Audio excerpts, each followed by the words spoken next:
tie for ni ahwefo mu bi akwa baba Ben TV so enen so bi Nyankopon de enen so achen ya na eda otwede ampo Nyankopon asepa yi ene in fact me ra kakra fi se me bra peni ba ko Nyankopon ato ne nsa afre no me ra ho yi me ma abusua no yakọ fi se wo eya wo atwede enso de enye den a nyina ye befu bi wo a wo hwe me befu me nso ametie mefo wo be ja hwan wasase we so wo bi jamai wo nyi obi biara aw ntina ya amoma ye no do ye ho senia medwen mo ho a dane de nyina no me de information de ekoso okrum ha biara me de bre mo no na mo nso no mo de ani je ni odo na mo nso mo asom mo apase ama mo nua senia be ya adwuma na me ye no ebetimi ayeden akọ nanim me mabusuan ya akọ mo nkosi yi eya na nso no mo be ni den yo ene yeda Onyankopon ase papa yi ese odi ene nso ayeden acheyin eja bendie muhumisia na in fact ni braba fase abruchi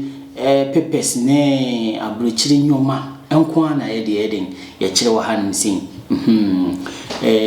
adoption a obetimi ayeden afle adoption obetimi ayeden afle opese odu bibi free Ghana eba obetimi ayeden afle na ayeden yedi huduma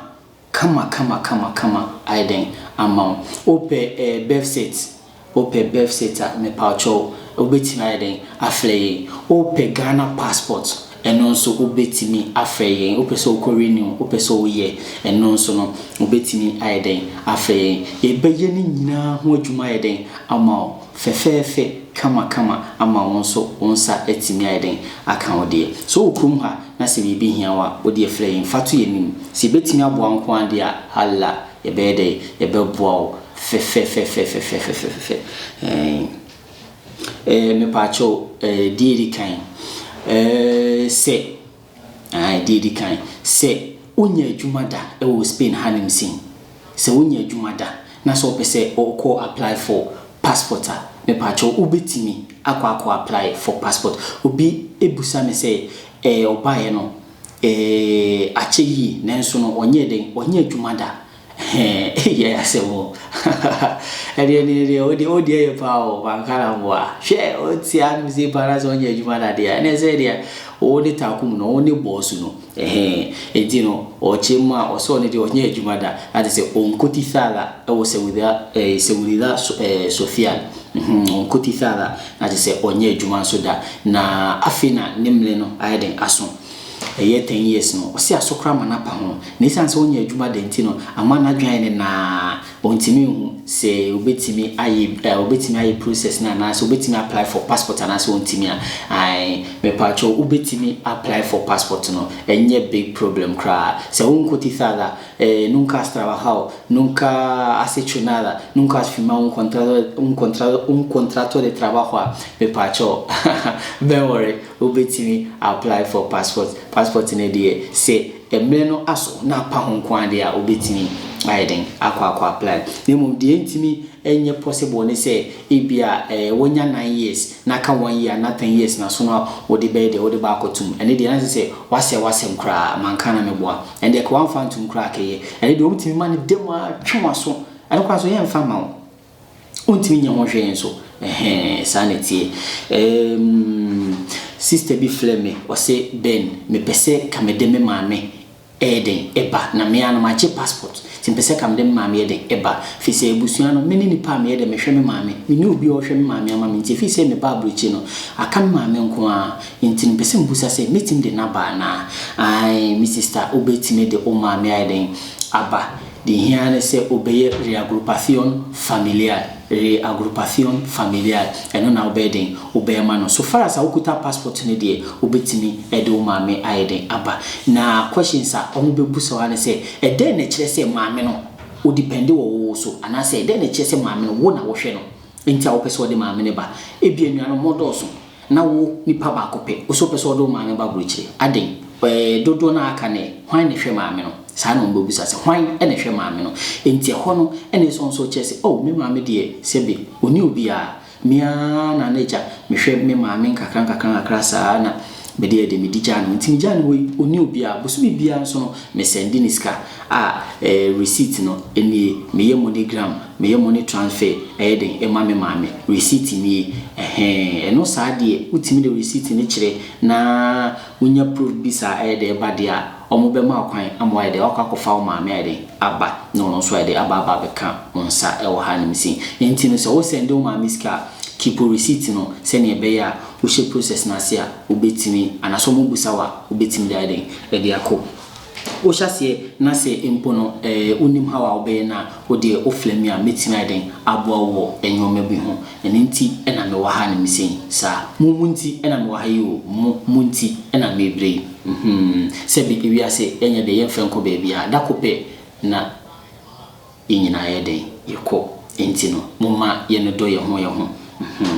enti no Nyankopon enhia o sister obusa asa question na say ofle me ka asase mu echem no so wawo na opese ka okofa ne maame ba na eja ne maame ebeden ebehwe enkwala ye den ema no eye fine pa se wonya sa adwen papa we o maame ho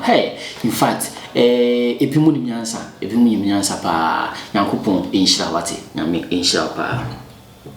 ebimu se omawo but omonya paper na sanse mo kra de me de me nti bida se wo pa na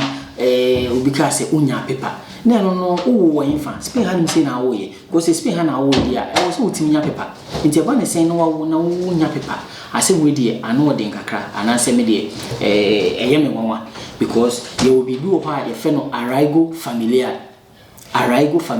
so far as wawo ewu krum hanim sin anase wawo ba wo krum hanim se de enam akora ne so wo yo ba so ye bema e wo so otiminya paper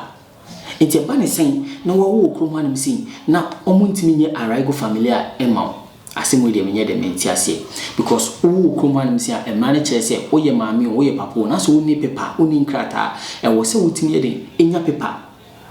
wo se otimi nya nkrata because akola no ene de san nkrata ne de ema wo papa no ne mo nkrata de be ma wo no eye 1 year paper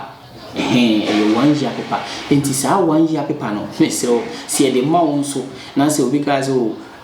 ta ku mo ba bi bo mache na se ne wawo ni ama 1 year paper na wa dwene so wo kwa akotena Ghana 1 year akwa ji wani a in fact dano so na so kwa ku renew a anigye ebe da no wa reho manka na meboa fi se ho no paper no edin sem bebre be de ebe ba se paper ne amfa ma se fa kwa ji wani wa Africa yede ma o se fatina kuma na fa yedwuma cause 1 year paper na de ma after 1 year no anase 1 year ne so a oba ko renew so ko renew na so wonya dwuma anase wan fa nya dwuma da paper na etinye den agi free wonsem enti 1 year paper ne de eya na ne ho hyeda nya den yede ma wa yede ma se fa pa dwuma bi na fa den fa ye na enye fe na enye kama enti se won saka sa 1 year paper ya mesro bo homodin eso de paper ne ba adwuma na momon fa nye na mfosem se ye fa ha ye kwa ha me de menye adwuma na ma pa adwuma na menye bi pa adwuma na se wo pa adwuma anaso wan fa pa adwuma anya na wo ko renew ne agi free wonsem dia ene na wa ujejireje enti no ahanim se ne de e kire bibia wo hanim se de ohia bia obi wo ha so pese de ne passport ne emble na so pese de tum but onim papers a obi hia oflemi a meden mecheche oni nyina se ne be ya onso onsa ebetimi aiden account de fi se kroma na ya bande passport no e ho hia yi ene nye passport nko apese okofo bi Ghana o adoption de ohia bia no oflemi a ebetimi aiden aboawo na wonso onsa aiden akade onso yeden ope na bibia ayekama meda obibiara se mo saka video ya na mo yeden mo hie mame no Nyankopon hia mo pa friend Steven meda se na ne ya onso Nyankopon enhia o pa na ne ya onso o hie mi videos enipa ne de edoso mia makonta ai akonta ba kope Nyankopon enhia na eye mia madam for Julius na konta o sabo eno nso no o ya de pe yi ni din na mi re den efi but Nyankopon so enhia o papa pe yi Nyankopon enno no ka obi bia ho enye obi bia akoma so bisade enye den ema no wo question bia meso menso o de fle na busa de yebetia ye ede abo bia na yenso ebere ye be ye de abo me de obi bia se Nyankopon enhia obi biara me mamo bye bye.